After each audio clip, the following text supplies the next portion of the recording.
यहाँ पर हमें काफी कुछ मिल सकता है। काफी सामान है, काफी रिस्क भी है। चोरी से देखने की कोशिश भी मत करना। नहीं, मुझे जूते नहीं खाने। जान भी जा सकती है। पैसे कमाने के लिए पैसे लगाने पड़ते हैं। $21,000 में ये हुई आपकी। मैं वापस जाऊं? हर रोज लाखों लोग ट्रैवल करते हैं और करीब 70,000 बैग्स दुनिया भर के एयरपोर्ट पर लोगों से छूट जाते हैं। जब कोई इन्हें क्लेम नहीं करता तो पब्लिक ऑक्शन में सबसे ऊंची बोली लगाने वाले को इन्हें बेच दिया जाता है।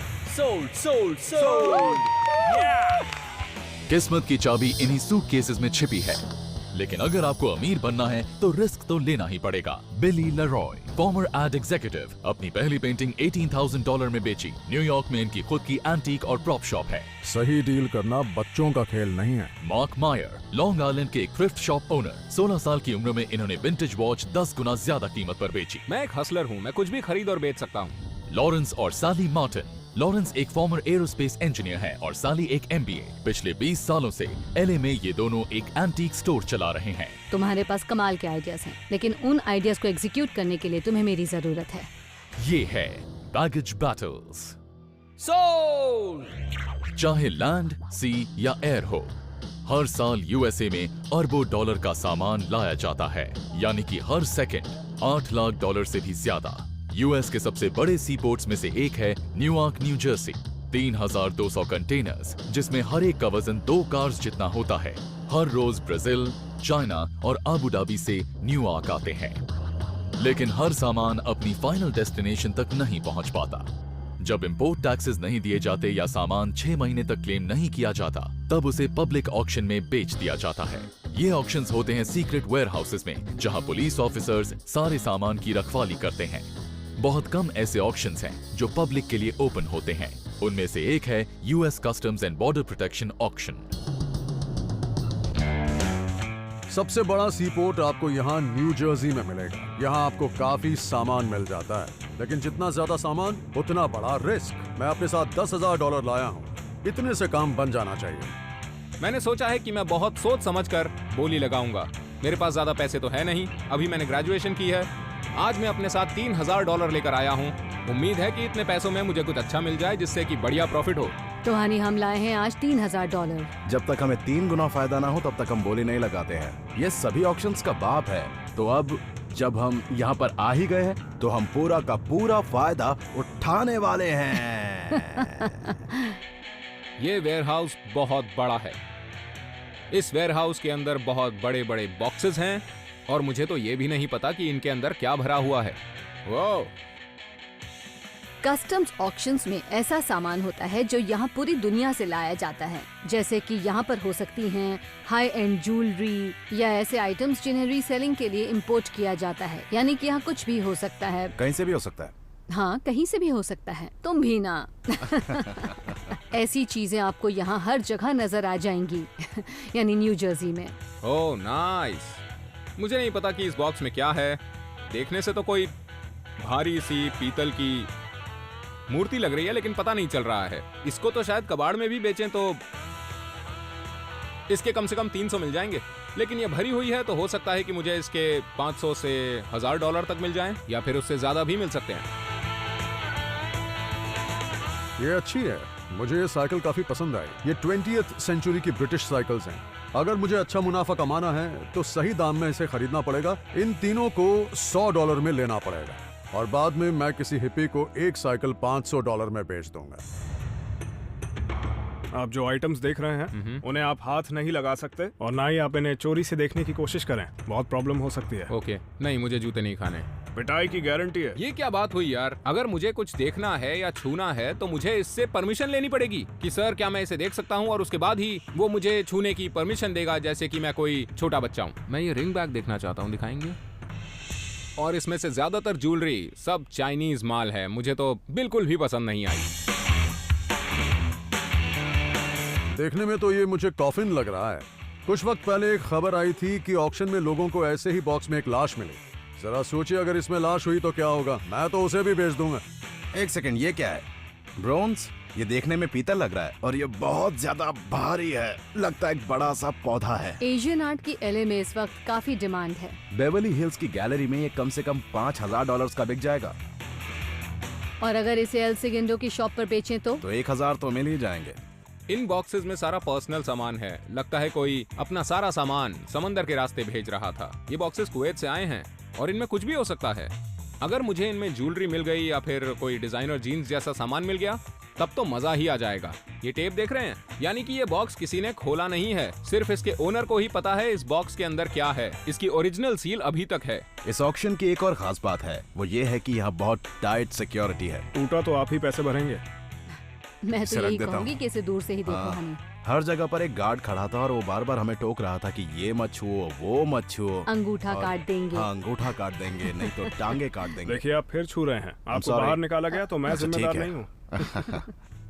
सबसे महंगी घड़ी कौन सी है? ये वाली जो मेरे हाथ में है, ऐसा क्या खास है? ये टाइटैनिक के पार्ट से बनी है। ओह, क्या बात है, ओह। काफी अच्छी घड़ी है। जरा इसका डिजाइन तो देखो। मुझे लगता है कि इस हिस्से को टाइटैनिक से ही बनाया गया होगा। उस शिप पर मेरे 2 अंकल्स भी थे जो खुशकिस्मती से बच गए थे, इसीलिए मैं इस घड़ी पर बोली जरूर लगाऊंगा क्योंकि मैं उसे देखकर इमोशनल हो गया हूँ। ये ऑक्शन न्यू जर्सी के किसी छोटे और गंदे से होटल में हो रहा है और लग रहा है जैसे मैं किसी कबाड़ खाने में आ गया हूँ। इस ऑक्शन को यूएस गवर्नमेंट करवाती है। ये एक सीरियस ऑक्शन होता है। लगता है जैसे आप जेल में बैठे हो। Welcome to today's customs and border protection auction. अब तक हम जितने भी ऑक्शंस में गए हैं, ये उनमें से सबसे ज्यादा अलग लग रहा था। लोगों ने सूट्स पहन रखे थे, उन्होंने कोट्स पहने हुए थे और हम ये देखने के लिए एक्साइटेड थे कि बोली आखिर कितनी ऊपर तक जाती है। ठीक है, तो शुरू करते हैं घड़ी से। इसके $179 कौन देगा? घड़ी आ गई। ये टाइटैनिक घड़ी लेने वाले हैं और मैं इस पर 2000 से ज्यादा की बोली नहीं लगाऊंगा। इस घड़ी पर पैसे लगाना एकदम बेकार है। मैं जानता हूँ कुछ ऐसे लोग होंगे जो उस शिप की छोटी से छोटी चीज पर हजारों डॉलर खर्च कर सकते हैं। तो इस घड़ी के कोई $2000 देगा? $2000, ओके, $3000। क्या बात है, आगे बढ़िए आगे बढ़िए। $3500, $4000, बहुत अच्छे, आगे बढ़िए। 4000, $5000। लोग वहाँ बैग में पैसे भर कर लाए थे और हम तो हमारे पास इतने पैसे नहीं हाँ, है। हमारे पास इतने पैसे नहीं तो हैं। ये घड़ी आपकी होती है $21000 में। उस टाइटैनिक वॉच की बोली पता है कहाँ तक गई? $21000 तक। यकीन नहीं हो रहा ना? $21000 तक। और यहाँ मेरी जेब में $3000 तक नहीं है और सोच रहा हूँ कि यहाँ बैठूं कि जाऊं। ये साइकिल्स 1930s की हैं। एक की कीमत $2000 हो सकती है। मैं इनसे काफी पैसे कमा सकता हूँ। अरे यार, पता नहीं इसमें क्या है। ओह वाह, $5000 तो कहीं नहीं गए। वाह। तो ये घड़ी आपकी होती है $21000 में। बोली लगनी शुरू हुई और वो घड़ी $20000 तक गई। मैं रुकूं कि जाऊं? अब आ रही है ब्रिटिश मॉडल की साइकिल। साइकिल्स के दाम बहुत ज्यादा कम हो गए हैं तो मुझे नहीं लगता कि लोग इस पर ज्यादा बोली लगाएंगे। इसकी बोली शुरू होती है $50 से। हम साइकिल्स के लिए काफी एक्साइटेड हैं क्योंकि LA में इनकी बहुत ज्यादा डिमांड है। बहुत अच्छे, $200, $300, $400। क्या बात है, $500, मैं तो इस तरह की साइकिल कभी नहीं चलाऊंगा, लेकिन मैं इसे तुरंत बेच सकता हूँ। $600, $600। बिल्ली बस खुद को दिखाता है कि वो बहुत स्मार्ट है, जबकि सच तो ये है कि उसे बोली लगानी आती ही नहीं। क्या बात है, $700, $700। अब कोई बोलेगा $800, बहुत अच्छे। $900, कोई $900। इतने तो नहीं $1000, खर्च कोई करने। बोलेगा $900, $900। बहुत अच्छे, तो ये आपकी हुई $900 में। मैं तो हैरान ही रह गया। वैसे मुझे अक्सर ऐसी हैरानी नहीं होती है, लेकिन जब बिली ने उस पर $900 खर्च किए तो मुझे यकीन नहीं हुआ। मैंने उन साइकिल्स को $900 में खरीद लिया। उस वक्त लॉरेंस का चेहरा देखने लायक था। आइटम 121 इन हैंडक्राफ्ट्स को आप ध्यान से देखिए। हम तो $2000 तक खर्च करने को तैयार हैं उस मिस्ट्री ब्रास आइटम पर। मैं उसे खरीदना तो चाहता हूँ, लेकिन मुझे नहीं पता कि उस बॉक्स के अंदर क्या है। हो सकता है कि वो ऐसा सामान हो जो बिके ही ना, या फिर ऐसा कि जिससे मेरी लॉटरी लग जाए। बोली शुरू होती है $50 से। बहुत अच्छे, आगे बढ़िए। $75, $100, $150। बहुत अच्छे, $200। आगे बोलिए आगे बोलिए। मुझे नहीं पता कि मार्क उन पीतल की मूर्तियों के बारे में ज्यादा जानता है या नहीं। क्या बात है, $500, $500, $600, $700, $800, $900। बहुत अच्छे, $1100, $1200। चलिए चलिए आगे बढ़िए आगे बढ़िए। $1200। तो ये आइटम आपका होता है $1200 में। सोल्ड 133। हमने बस उसके अंदर के सामान को ऊपर से ही देखा है, अंदर पता नहीं क्या है, लेकिन हम बहुत ज्यादा एक्साइटेड हैं। अगर मुझे उसके बारे में थोड़ी जानकारी होती ना तो मैं उस पर बहुत ऊंची बोली लगाता। अब आइटम नंबर 124, इसमें पर्सनल सामान है। ये 12 बॉक्सेस किसी ऐसे इंसान के होंगे जो दूसरे देश में शिफ्ट हो रहा होगा। मुझे ये सामान किसी भी कीमत पर चाहिए। मैं इसके लिए ऊंची बोली लगाऊंगा। चलिए शुरू करते हैं 100 से। $150, $300। बहुत अच्छे, आगे बढ़िए आगे मुझे बढ़िए। नहीं लगता कुवैत से आए आगे। औरतों के सामान से भरे बॉक्स पर कोई बोली लगाने में इंटरेस्टेड होगा। पर मैं तो लगाऊंगा। 500 के लिए कोई बोलेगा? $500 बहुत अच्छे। आगे बिली का तो दिमाग घास $700 चढ़ने गया है। बोलेगा। जो भी आइटम देखता है उस पर बोली लगाना शुरू कर देता है। $500, $600, $600, $900 बहुत अच्छे। आगे बढ़िए। $1000, $1100, $1200, $1500 बहुत अच्छे। बोली 1500 तक पहुंची और मैं और बिली ही बोली लगा रहे थे। फिर उसने 1600 कहा और मैं 1700 तक पहुंच गया। 1800 के लिए कोई तैयार है? $1800। तो यह आपका होता है $1700 में 249। $100 का एक बॉक्स। मार्क ने उसे $1700 में खरीदा, जो बहुत घाटे का सौदा है। उसे बहुत बड़ा नुकसान होगा। बिली, उसकी जेब में पैसे तो होते नहीं है, तो पता नहीं वो बड़े बड़े ऑक्शंस के अंदर क्यों आता है। बेटा यहाँ आए हो तो रिस्क तो लेना ही पड़ेगा ना। मुझे लगता है ये फंडा पुराना है कि जितना बड़ा रिस्क लोगे उतना ही ज्यादा प्रॉफिट होगा। अगर ज्यादा खर्च कर दिया तो नुकसान झेलना पड़ेगा। $1700 में बात बन गई। 900। एक मिनट में आपको दे रहा हूँ। 900। अरे जरा गिन तो लेने दो। मैंने इस बॉक्स पर $900 खर्च किए हैं, जिसमें मुझे 3 साइकिल्स मिली हैं। साथ में मैंने एक और बॉक्स लिया है जिसके अंदर मुझे नहीं पता कि क्या है। वो मैंने $100 में लिया है। शायद उसके अंदर कपड़े हों, वैसा ही कुछ होगा, लेकिन मुझे कोई आइडिया नहीं है। अगर मुझे अच्छा प्रॉफिट चाहिए तो इस बॉक्स के अंदर कुछ न कुछ बढ़िया होना ही चाहिए।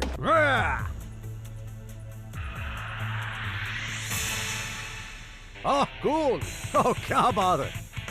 मुझे नहीं पता था कि इसके अंदर से बुद्ध निकलेंगे। लगता है कि आज मुनाफे का सौदा होगा। ये लकड़ी का बना है और ये एशियन महोगनी है। ये आराम से $300 से $500 में बिक जाएगा। कस्टमर भी अच्छा होना चाहिए। ये हाथों से बनाया गया है, मशीन से नहीं। मैंने हॉलैंड की काफी साइकिल्स देखी हैं, लेकिन खास तौर पर इस स्टाइल की साइकिल मैंने न्यूयॉर्क सिटी में नहीं देखी है। ये अच्छी हैं, इनका रंग भी अच्छा है। इन्हें BRG कहते हैं, ब्रिटिश रेसिंग ग्रीन। ये साइकिल्स 30s की हैं या फिर 20s की होंगी। इनमें ब्रेक्स के लिए केबल्स नहीं बल्कि स्टील रॉड्स लगी हैं। इसके $400 से $500 जरूर मिल जाएंगे। मैं एक बहुत अच्छे साइकिल डीलर को जानता हूँ, वो मुझे बता सकता है कि इसकी क्या कीमत होगी। मुझे इनसे ज्यादा से ज्यादा प्रॉफिट कमाना है बस। अरे यार, हमने $1200 खर्च करके खरीदा है एक मिस्ट्री ब्रास आइटम। कम से कम इसके $1000 तो मिल ही जाएंगे। शायद उसके $750 भी नहीं मिलेंगे। हाँ, वही तो मैं कह रहा हूँ कि कम से कम 700 नहीं तो $1000 तो मिल जाएंगे। $750। मैं सच में देखना चाहती हूँ इसमें क्या है। खुल रहा है? ओके, खुल गया। चलो देखते हैं कि इसके अंदर इसे कहाँ क्या है। रखूं? नीचे फेंक दो। अच्छा ठीक है।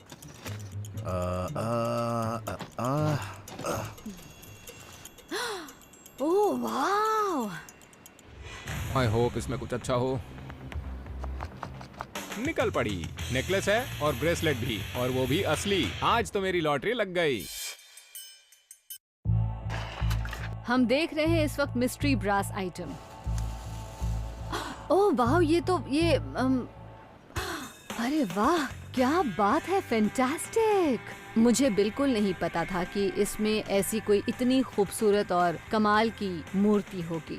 सच में मेरे ख्याल से ये कृष्णा है, ये मैंने देखा है और मुझे लगता है कि इसके पीछे कोई ना कोई कहानी जरूर होगी। इसे तो सीधा बेच सकते हैं, इसे साफ वाफ करने की भी जरूरत नहीं है। ज्यादा तो नहीं सोचना चाहती, लेकिन मुझे लगता है कि इसके कम से कम $1000 मिलेंगे। मैं तो कहूँगा 5000। तुम्हें 5000 लगते हैं? हाँ हाँ।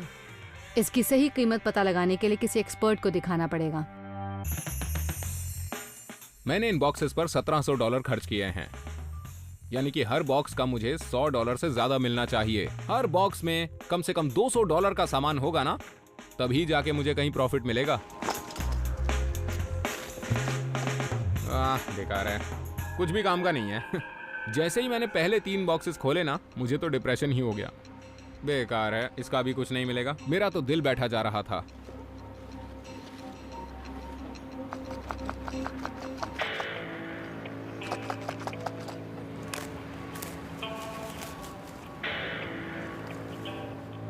ओके, ओह यस, फाइनली मुझे जिस चीज का इंतजार था वो मुझे मिल गई। Here we go. नेकलेस और मैचिंग ब्रेसलेट, मजा ही आ गया। मैं तो इन्हें सीधा जाके ज्वेलर को दिखाने वाला हूँ। आज तो मेरी निकल पड़ी। इस एक ट्रे के मुझे कम से कम $600 मिल जाएंगे, तो बात बन गई। और ये देखिए, पहले तो ऊपर वाले ने मेरे बाल ले लिए, फिर मेरा मजाक भी उड़ा रहा है कि ले बेटा इनसे काम चला ले।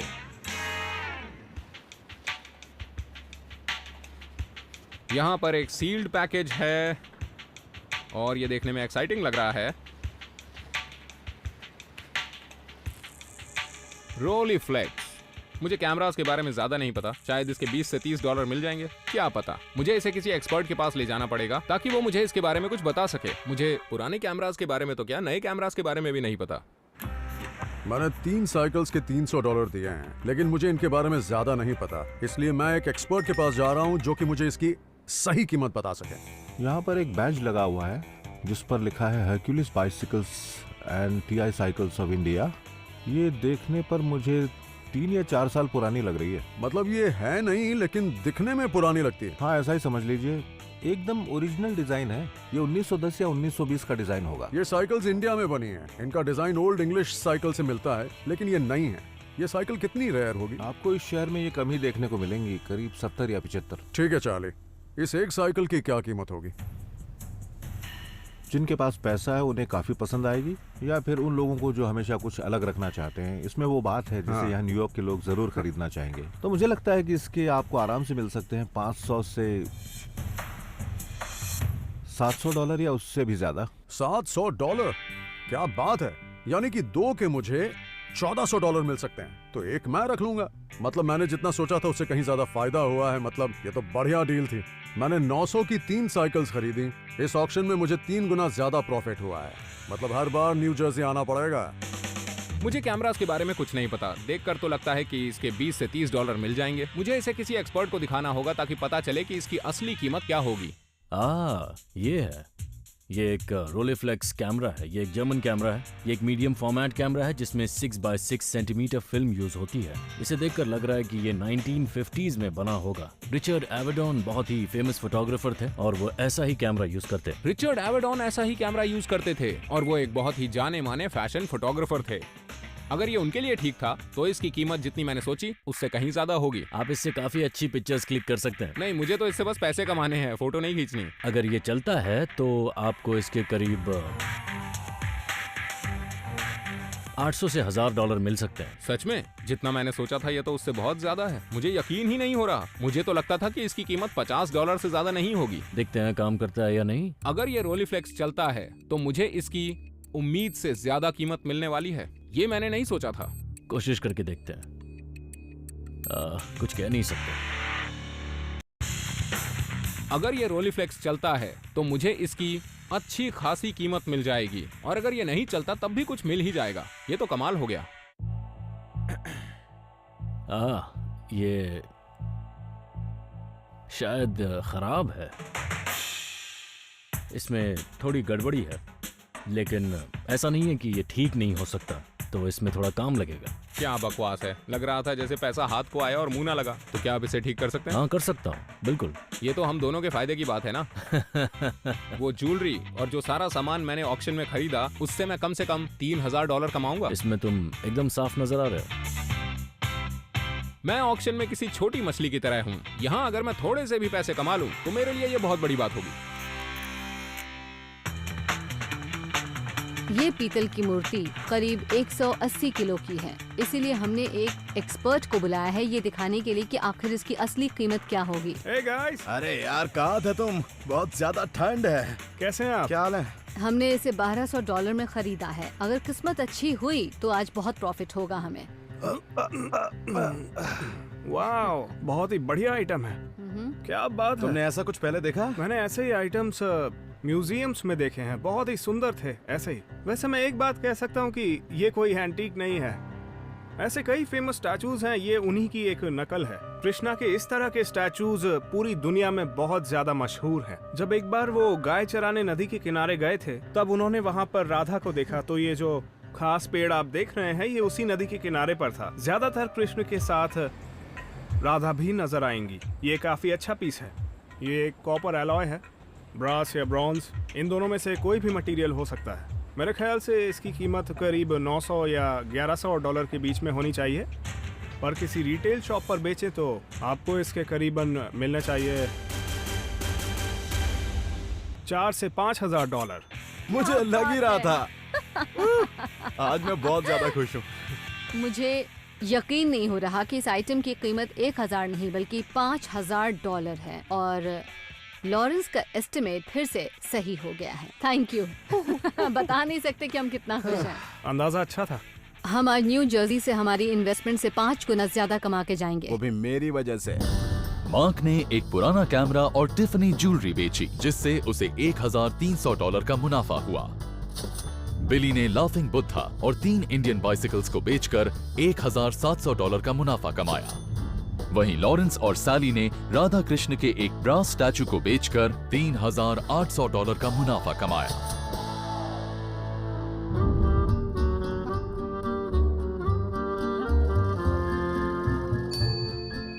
इस साइकिल को चलाता रहा तो जान से हाथ धो बैठूंगा। ऐसा लग रहा है जैसे कि अब गिरा कि तब गिरा। यहां तो नहीं चलेगी। इंडिया में ऐसी साइकिल लोग रोज चलाते हैं। वहीं जाना पड़ेगा।